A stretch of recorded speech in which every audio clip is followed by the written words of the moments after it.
Okay. And that's it. And Drax, I gotta run. Thank you, Okay. Strawberry. Thank you, thank you, thank My you. Take a pleasure. good rest. Bye. Have a great day. Bye, guys. Okay, we have the slider up. Okay. Let's see, I can Nino. hear Drax at least. Awesome. And Shyla, everybody in the world who wants to use their voice, please say something. Hello, hello. Testing 1, 2. Testing. Awesome. Hello. And Covery is Hello. here. Covery came here. And somebody said Hi there. hello. A male voice.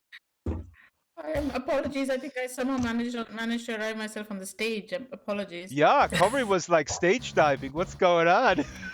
That was all. Covery, I'm so sorry. no, this was great because you actually tested the security. We had security. We had a invisible blockage, but you somehow you're a master heckler. Unbelievable. I don't know what I did there. I thought you put up that wall just so I wouldn't actually fall off the stage. It's a dual purpose, Nino. Absolutely. Mm-hmm. Dual purpose. So the guest doesn't fall off and yeah. So we have Nino until the bottom of the hour and please do take photos and please tip the staff. Anybody who has questions, just shoot away in text I see or one person in. has a question That's right. in the chat. I'm puzzled by the content warnings on Nino's website. So if you have a specific question, put it in the chat. But I've had a couple of readers request specific content warnings for various kinds of books. Ah, And there's a lot of people or a lot of reasons people might ask for different content warnings. Some of them are just people who have trauma in their past that they might want to just fully avoid. So for example, there I'm trying to think of like if I have anything in any of the stories that I have up there. Yeah, so I wrote a story that is actually it's called which super little dead girl are you? Take our quiz and find out. And it is a story that's about it's kind of taking on like a lot of horror tropes about the ways that horror stories tend to just murder children willy nilly.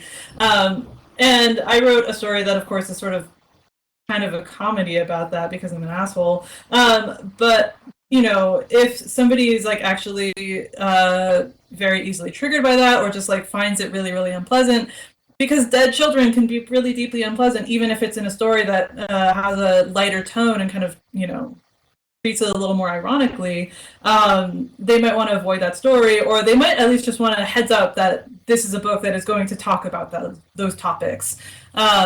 So I after a couple of readers asked like, oh, do you have any sexual assault in your stories? Do you have any like a death of a pet in your story? Like, is the story appropriate for teenagers, etc.? Like, what I decided to do was just put up like, here are the things that if you want to know, you can be prepared for. Trying to avoid like really specific spoilers, but like, you should know going into Fina that like there are some scenes that are like, it's not a horror story, but there's some scenes that are very close to horror. And some people just don't want to read that, and I don't want them to read it, get really mad at me or my publisher or the world. And then I think it's just kind of better that they know that going in. So it seemed like an easy thing to do to just like, write some pretty basic content yeah. warnings for the books. Let me just add real quick, and I saw Stella, I saw your question, and Ruby is next. But Mhm. I applaud you for doing this, Nino. And this is, of course, I mean, we live in a world where these types of was referred to as the culture wars are just ridiculously ongoing. And this is something that people would cite like, oh, in the olden days I was able to say this word, and then all these snowflakes with their things and stuff like that. But as Nino explained, you don't know what makes people uncomfortable, what kind of burden they have, what kind of trauma they have. And I think it's very important to be mindful of people who are not in the frame of mind to digest certain things as you may be able to Yeah. digest in the in popular culture or anywhere. And I don't want to like take over this whole conversation by talking about Well, you this, but should. You're again, the like guest. well, Talk. okay, yeah, I guess I can say whatever I want. I've worked as a Well, teacher with the content for warning. Sorry. yeah. Well, I've worked for the past what like 5 years or so as a teacher. And I work like we read literature in my classes. We read stories. We also like I'm a creative writing teacher as well, so we'll be reading each other's stories. And what I found in my classes is that it's better like I don't feel like there's a huge benefit to just like throwing stories at students and not really preparing them for things about it. So like there is a particular story that I have in mind. It's a extremely graphic and like sort of terrifying story by Charlie Jane Anders, who's generally known for writing the sort of like slightly more upbeat stories. But it's called Don't Press Charges and I Won't Sue, and it's a story about a trans woman being abducted by a government agency and having all of these like horrific body horror things done to her. And like that's not a story that I would drop on a student who's maybe like I've had trans students in my classroom. I've had students figure out while they were in my classes like that they were trans and start transitioning. And like I still think it's a really important story, and I think that like talking about brutal, unpleasant, horrifying things is really important, especially as a teacher. But like I think that preparing students to like engage with this material is sort of like a way of like helping them engage with it, like giving them some sort of space to like prepare themselves so they can actually remove personal feelings or like kind of take a step back and know that it's coming. But yeah, so that's my kind of final word on content warning. Stella asked, what inspired you to write as a child or teenager? I think so much of this goes back to how bored I got so easily as a kid. So two things. One, I was like obsessed with television as a kid, and I was obsessed with reading. So books and TV inspired me to just sort of make up stories for myself. And the other thing was like I don't know if I have like undiagnosed ADD or ADHD, or if I'm just like, just somebody who genuinely didn't do well in school for a lot of other reasons. But I just got bored very easily, and like my mind just wandered, and I would end up kind of inevitably telling myself all of these different stories, and eventually I just started writing them down. Oops. We have some weird static going There on. is no, yeah, we have it too. There's some voice going on. Please mute your voices. Very good. Yeah, so the boredom brought, I mean, yeah, but that's great, Nino, because a lot of people who are bored, they would just watch Netflix 24/7, and then they would never get to I mean, I'm sounding like I'm judgmental, and yes, I mean, I am judgmental. I'm trying not to be, but the sad thing is that a lot of people today, I mean, I'm quite a bit older than you, and I talk among my generation often where we had three channels and then cable came on a little later and stuff like that. There was just there really was a time where where you just could not switch stuff on, so you had to kind of self entertain. And when I look at younger people today, I would say that it's harder, and I don't know if every young person has already developed that muscle that is necessary to say, hey, I had enough input, now I'm gonna try some output. I mean, I've taught I taught last summer, and then I'm going to teach again this coming summer at a youth camp for teenage writers. So I don't feel like there's anything really holding teenagers back from writing, beyond like making sure that they've got the time and wherewithal and like resources that they need to do so. So I don't feel like there's a danger of losing storytelling. I think it's sort of something that's ingrained in us, and one of the very few just like innate characteristics that really makes us human is telling stories.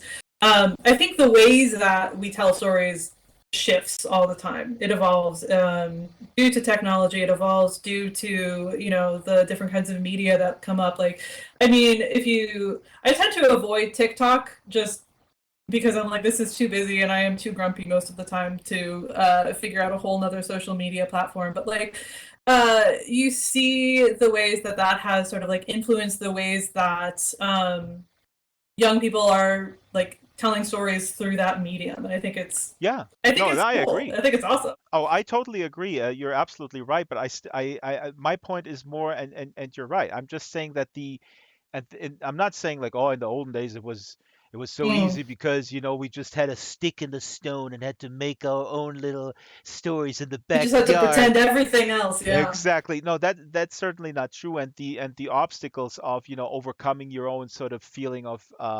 inadequacy and kind of the fear and finding your own voice. I mean, those things are just things that are human, and they will never change. Mm. I'm just saying it's gotten more difficult um to switch it off because it's always on. That's just my worry, and it depends of course on your core personality and a lot of other factors. If you have the energy, or if your energy is drained from something like a job at an IKEA or something like that, right? I mean, You know, it's funny actually. When I switched over to teaching and writing full time, like I found like I don't have the same amount of boredom that I used to. Like mhm. I used to come up with so many stories when I was just like, well, I used to like read a lot more, and I used to get like write a lot more when I was just like fixing bikes 8 hours a day because I would just listen to audiobooks the entire time and just think of weird stories, right? Like, and now that I'm like teaching, I'm like, oh no, this is actually intellectually challenging and it requires my entire attention. Oh no,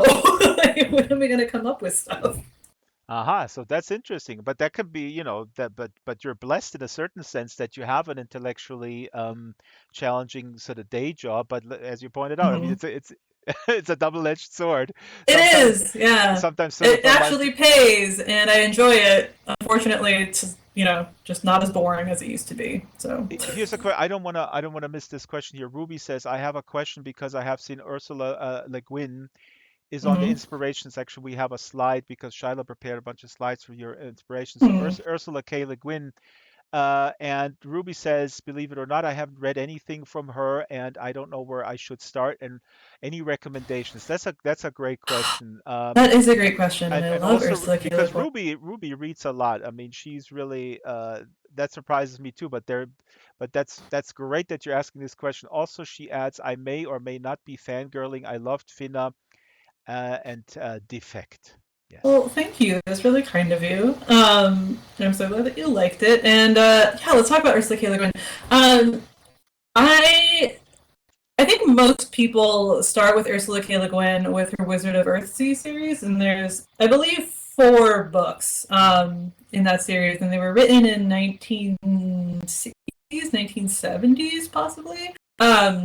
I think And the early first one, of course, 70s. is I'm not 100% yeah. sure, but basically this is like I for want to every. say 1968, but Let me look it actually up. don't know. No, no, keep So going. a lot of people start with that. It's a sort of kind of classic secondary world fantasy series that is about sort of like reconciling the different parts of yourself, like the way you sort of conceive of like yourself as like the protagonist of your own story, the good person who's struggling and trying to make yourself better, but also understanding that you do have like a darkness that you have to sort of embrace and understand. um, so that's a series that you could start with. I actually really like her short stories, many of which take place in this kind of overarching universe called the Hainish cycle. And the basic idea is that, at some point, humans settled across this galaxy, but then they sort of like in isolation, all of these different kinds of societies started popping up. So there are all of these different, like, and Ursula K. Le Guin was trained, I believe, in anthropology or sociology. Check the Wikipedia page on that because I don't remember off the top of my head. So a lot of these look at these societies in both like a narrative way, but also with like an anthropological way, just like how do if we don't consider so much there being like a binary gender, but like each binary gender also has like a different binary within it, and then all of these relationships have to happen with this like quadrangle of people. Like, what does that do to the society? How does that change the way that we think about families and family structure, and kind of spiraling off from there? He has some really amazing world building in those stories. The most famous of those books, I believe. Oh no, the name is escaping me. Oh no. Hold on, let me say something real quick, and I just looked this up. The Wizard of Earthsea has been. I read somewhere that they were. The Left Hand of Darkness, I think, is That's the one. Yeah. That's the one I was thinking. Left Hand of Darkness. Yeah. That's amazing. I want to throw in here the Lathe of Heaven, which I completely randomly found at a used bookstore. The Lathe of Heaven is insane. It's a guy who can dream, and the dreams will alter the past. Whatever he dreams, that changes the past. Yeah, that's one of hers that I haven't read yet. I've been kind of saving it. It's quite short, and it's really kind of to the point. And actually, I'm looking here. They actually made a there's a PBS production from 1980.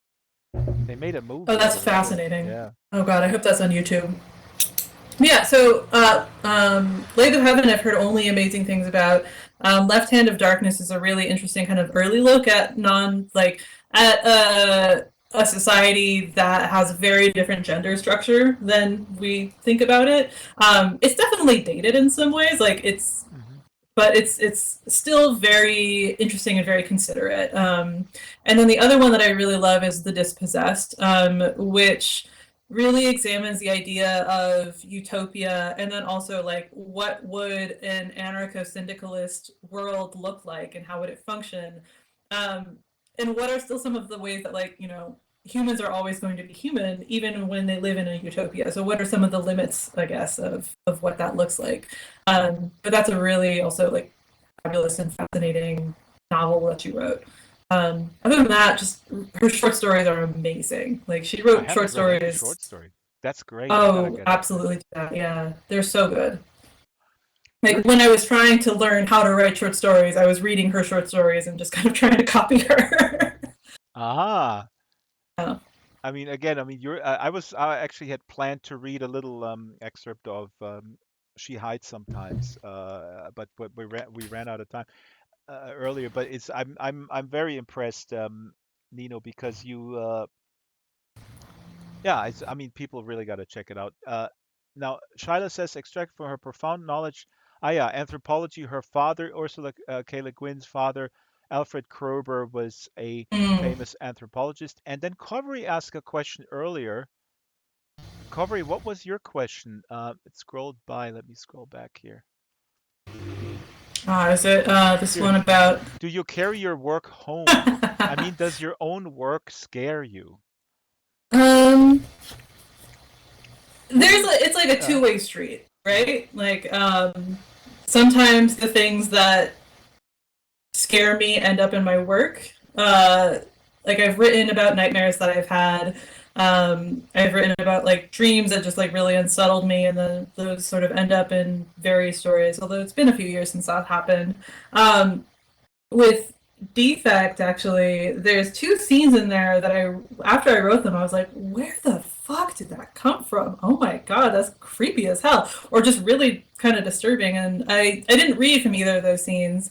But the first one is early on in the story, actually, right before when I read. Derek is shaving and looking at himself in a mirror and repeating these phrases to himself, like, kind of standard customer service phrases of like, I'm trying to practice, basically. How can I help you? Yeah, how can I help you today? Oh, that's a little too aggressive. What can I help you with today? Is there anything I can help you with today? And then he loses control of his reflection and it starts speaking for him. And that creeped the hell out of me when I started writing it. Yeah. There's a There's a little another. Cronenbergian horror I want to throw in here because the Yeah. book from Holmes, the story from Homesick, which is absolutely brilliant. Presque Vu is I don't know how to Hmm. pronounce it. Presque Vu. This is a brilliant story, folks. You gotta get. I mean, unbelievable. And and people are bothered by.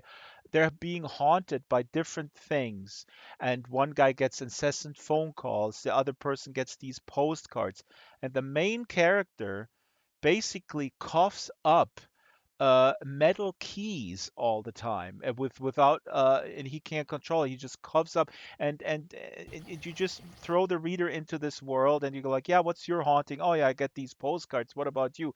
Well, I'm coughing up these keys and nobody knows what why has is everybody afflicted by these things. That was so creepy how you put that together, Nino, because it's in a perfectly normal kind of world, and then you very slowly add these weird elements. And this is something that I would call David Cronenberg right now to make Hmm. this into a movie. And people know that I don't watch movies, but I do love David Cronenberg. But anyway, this is kind of body horror aspect of this is yeah, it's super creepy. Thank you. Yeah. That was a story that it was really funny. I tried to write that story in multiple different ways. It was sort of just kind of like a weird, depressing romance for a little while at first. And then my first semester in grad school at this creative writing program was the fall of 2016.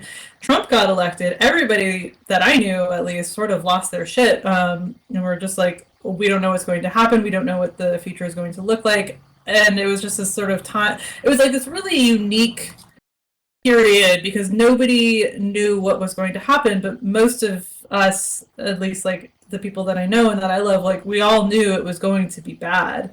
Um, and so I think like a lot of that sort of like weird intangible fear led into that story. Like it's weird to say like that's Yeah. the story, that's what the story needed to work, but that's what the story needed to work. Like it needed to confront a whole lot of my own anxieties.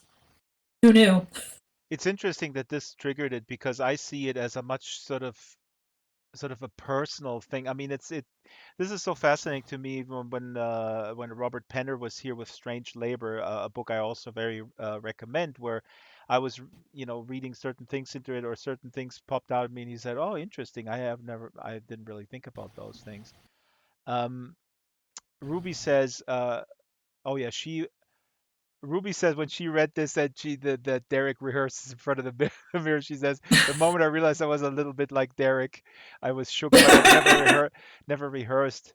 No, I mean Ruby was this passion. I mean I had jobs. I worked at a little ice cream shop, pizza place in Studio City, in California, and I loved working with customers, but my boss was a super asshole, and he was mean. He was mean to the Mexican employees. There was one guy who was a little bit slow.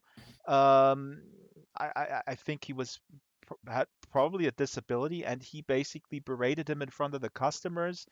The customers hated the owner too. I mean, Hmm. it's that kind of situation. Like it was a little mom and pop store, but very very popular. Pagliacci's, I can say it now. I mean, it's a long time ago. Uh, Hmm. so the customers loved it, but they hated the boss. They saw the dynamic. They saw the dynamic where the boss was making fun of the employees, stuff like Yeah. that. Yeah. Yeah.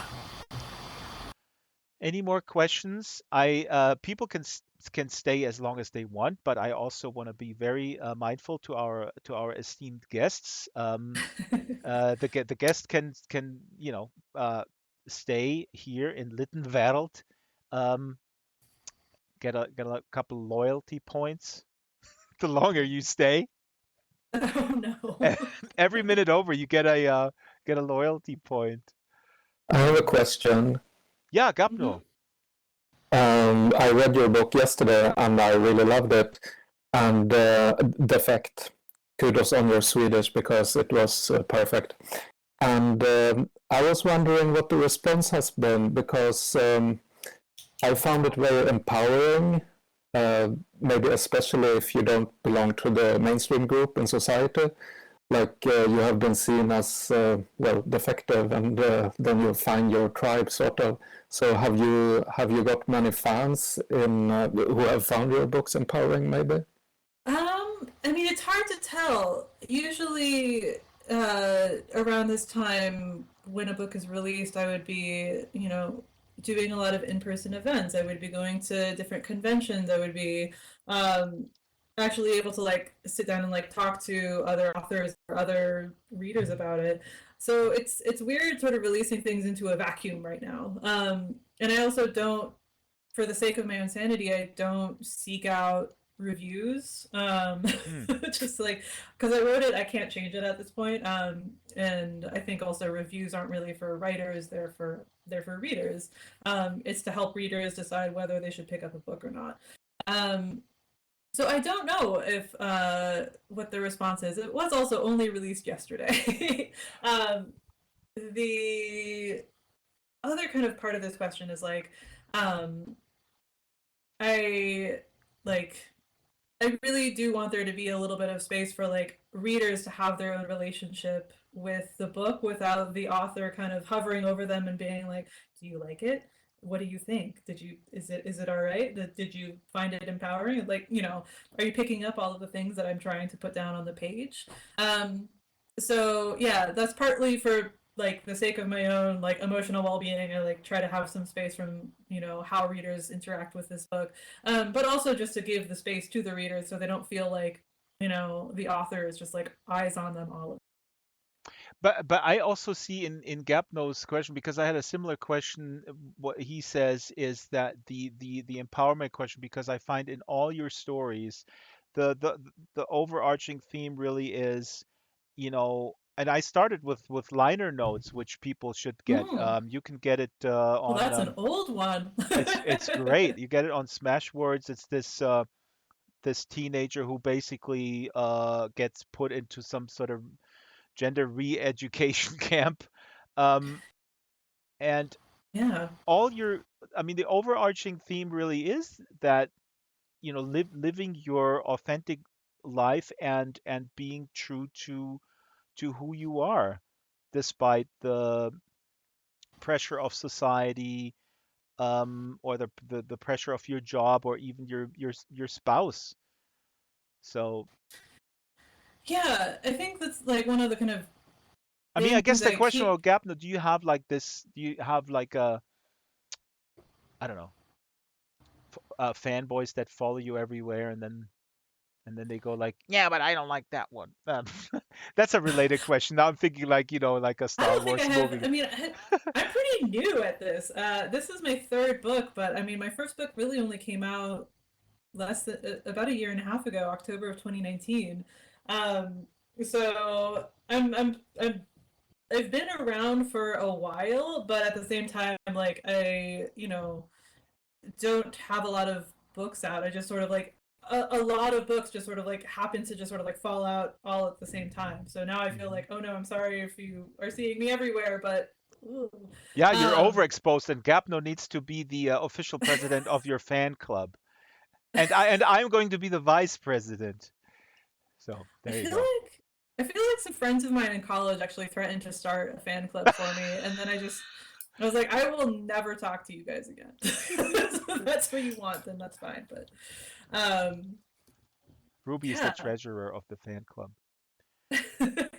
Shyla, we discussed. You want to okay, if you have one more or two more minutes, I would like to ask this question because Shyla put this on the run sheet, and this is a big one. She was just putting. I'm gonna read this here. The issues that are facing queer, trans, and non-binary people in America today, vis-a-vis whatever the olden days, legal protections, stigma, harassment, discrimination in the workplace, you know, gender misrepresentation and such. What is your assessment, um, as a young person? It's interesting to me with being married to a person of color, where I mean, for 20 years now, so I'm but 20 years ago, I was not oblivious, but I was much less educated on these issues. And the more issues that I know about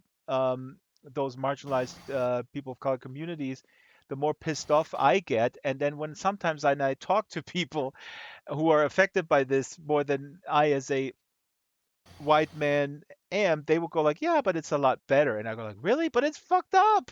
They go like, yeah, but if you contrast it to like whatever 60s, 70s, 80s, it's a lot better. So, I mean, this is a super broad question. Take it where you This want. is a super broad question. So just for the record, I'm 36, which means Oh, you're not that young.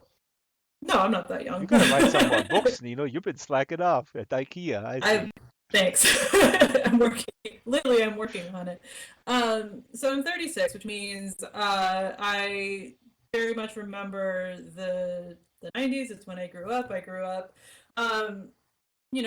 Taking in lots and lots of media that where being gay or being trans was literally a punchline. There's actually a great documentary about this that was released last year called Disclosure. It's on Netflix. It's by a wonderful trans actress, Laverne Cox. But like you can kind of see it kind of reminds you like of all of the like horrible messaging that was just sort of happening at that point, like where like trans people were the butt of a joke, or the sort of like weird plot twist and things like the You know crying what? game. Now that you say it, I was a fan of 24, and I'm not ashamed to admit it. I think it's terrible propaganda, and Mhm. I enjoyed 24. I don't condone any of the practices that were depicted there, but there was one plot line where the son of a high-ranking official was colluding with the terrorists, and for the entire season, they were speculating, why did this guy collude with the terrorists? He was like his father is a high official. I mean, what do they have on him? And you know what it was? And I was thinking like, what do they have on him? Like, was he like stealing money or some super weird sex stuff? No, he was gay. That was Yep. the thing. It was unbelievable. And I was watching this like, what? That's why he was basically killing like potentially with a nuclear bomb, wiping out the whole of LA, and yes, he was Yeah. gay, and he was so afraid to come out to his father, the conservative politician, that he was doing what the terrorists wanted. I mean, it was just ridiculous.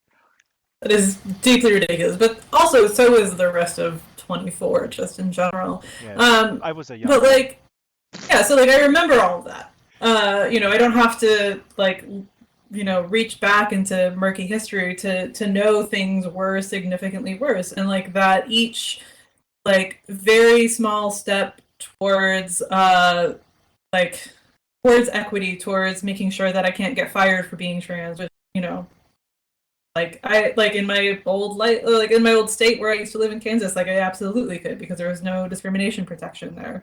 I know that each of these steps are fought for incredibly hard.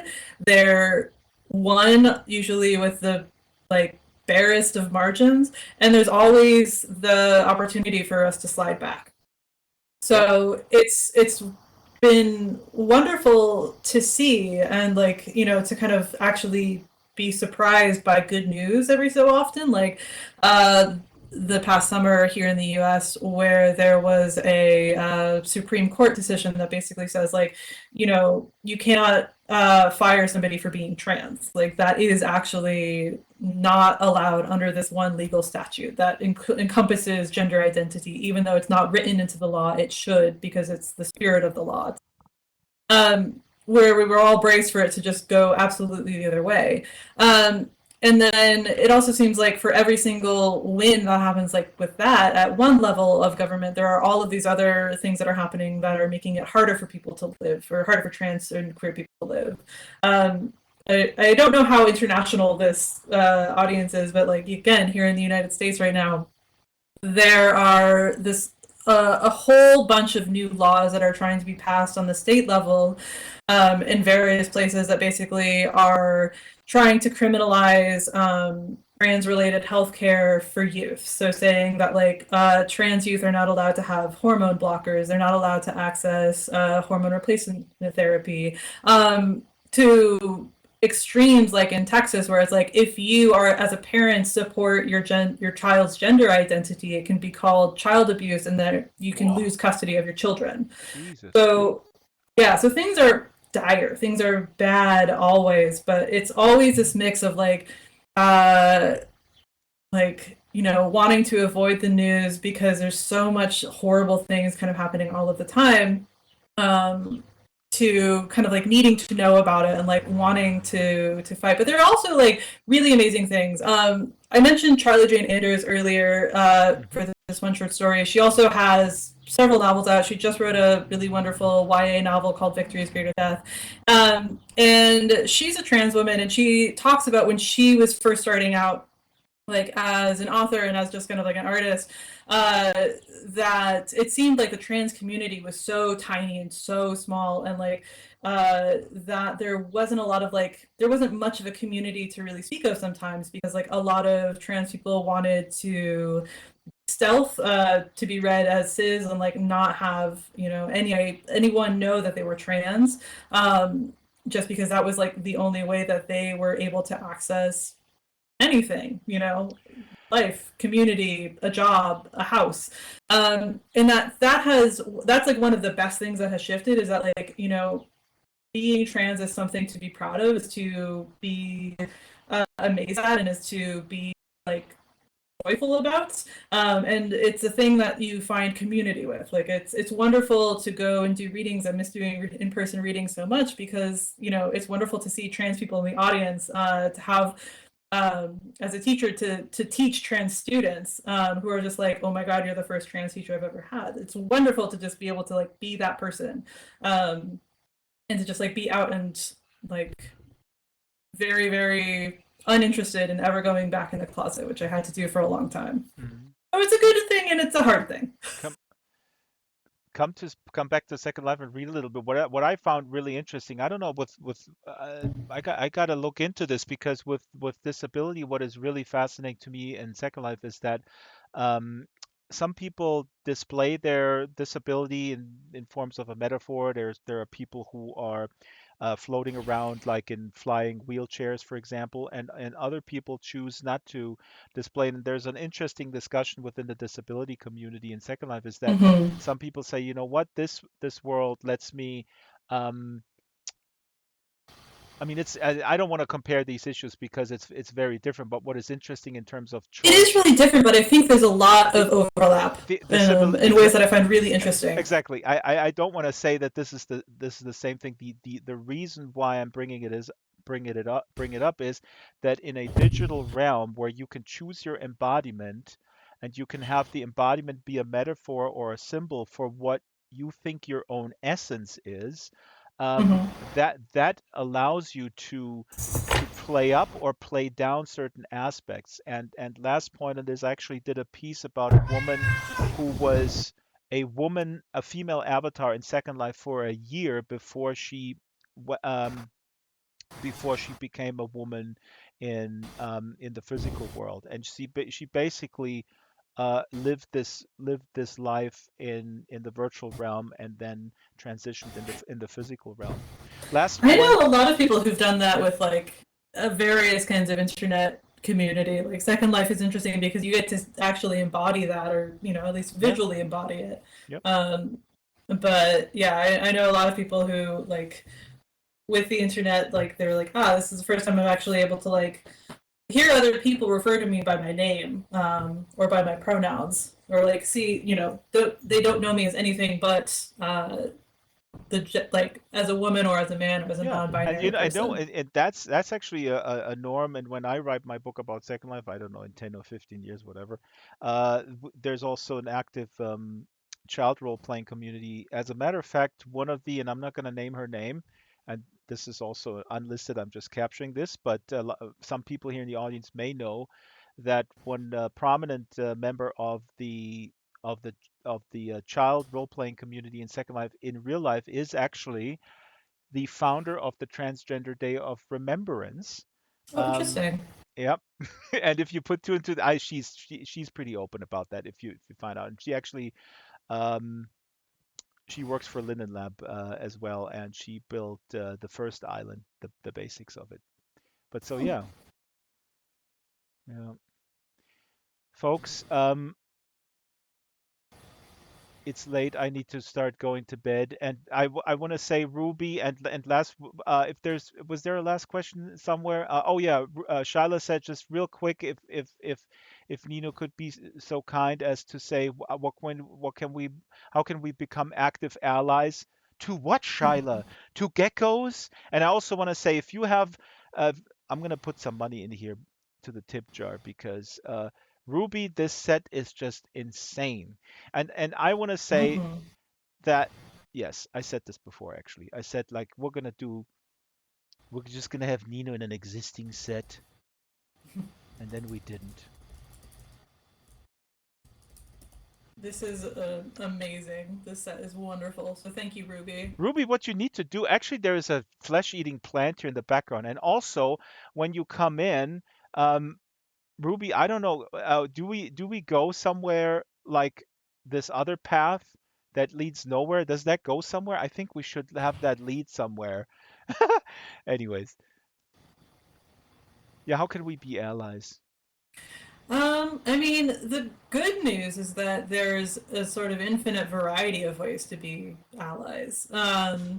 And it really depends on what you are willing and what you're able to do. So, some of that can mean like if you have extra money, you can support organizations that are like led by and benefit trans people or queer people or, various marginalized communities that you want to support.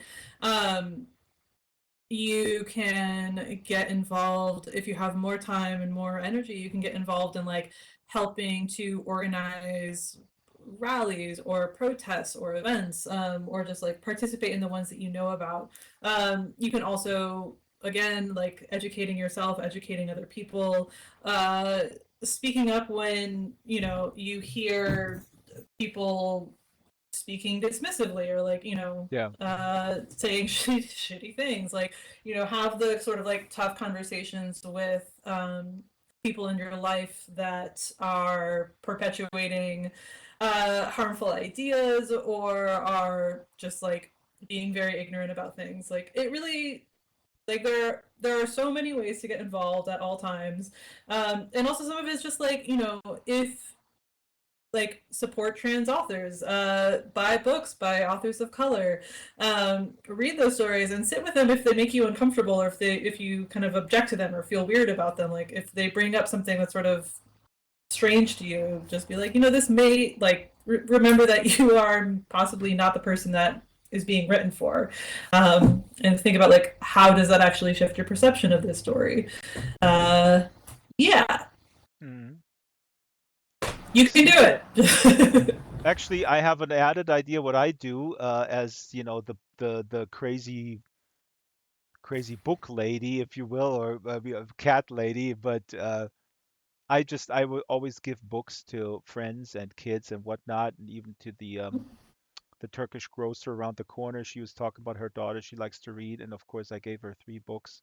So yeah, buy a whole bunch of books by interesting authors, by minority authors, and put them in the free book library shelf and give it to all your friends. Yeah. Just buy like a stack of Nino's Homesick or Defect for that matter, and just leave it in the subway. I mean, that's what my mom has basically been doing for Oh the yeah, last year. that's not bad. That's I great. had to yell at her. I was like, "Mom, stop buying my books and leaving them in places." She's like, "Well, that's how." I'm like, "No, that's not like just. You don't need to do that. Thank I you, think though." that's awesome. Everybody's like, "What's going on with sales? Oh my God!" Yeah, there's like this one bookstore in This one rural book. Vermont that like for some reason they just like keep selling out of their copies. Nope, that's just my mom. That's only my mom. She's just crazy. Ah, all right, Okay. everybody. I'm going to call it. Oops, why am I staring at the wall? Again, Nino, thank you. I'm going to walk out the wrong through the wrong thing and see if that brings me to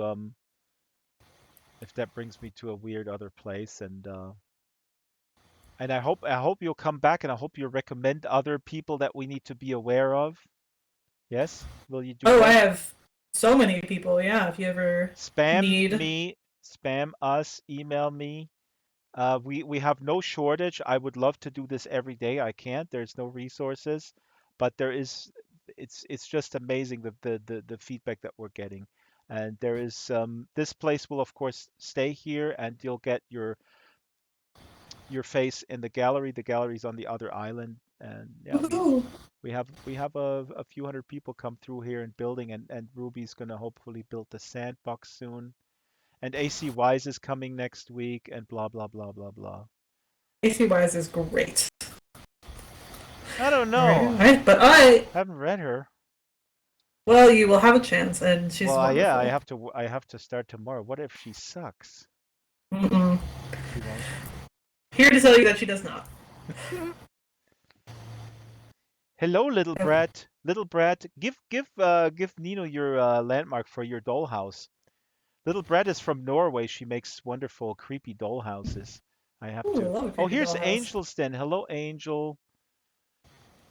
What's this thing? Oh, this is supposed to be the Finna. Mm-hmm. Did I Oh, say wait. Oh, Finna? is it? Yeah, You did, yeah. I did. Oh God. Mm-hmm. How many times that did I say works. Finja? Did I say it 3 times? 3 or 4, yeah. 4 times! Oh my God. You gotta rename your book. No, this is supposed to be the Finna. We were just looking. I don't know, Ruby, where did you get this? This Finna thing. Is this from Arduin? Oh yeah, Arduin. Arduin is our friend from the Netherlands. He's crazy. He makes all sorts. He makes a nacho shooting gun. This is your punk bedroom. One of the questions on my run sheet was, what does punk music mean to you? Anything? Mm-hmm. Amazing.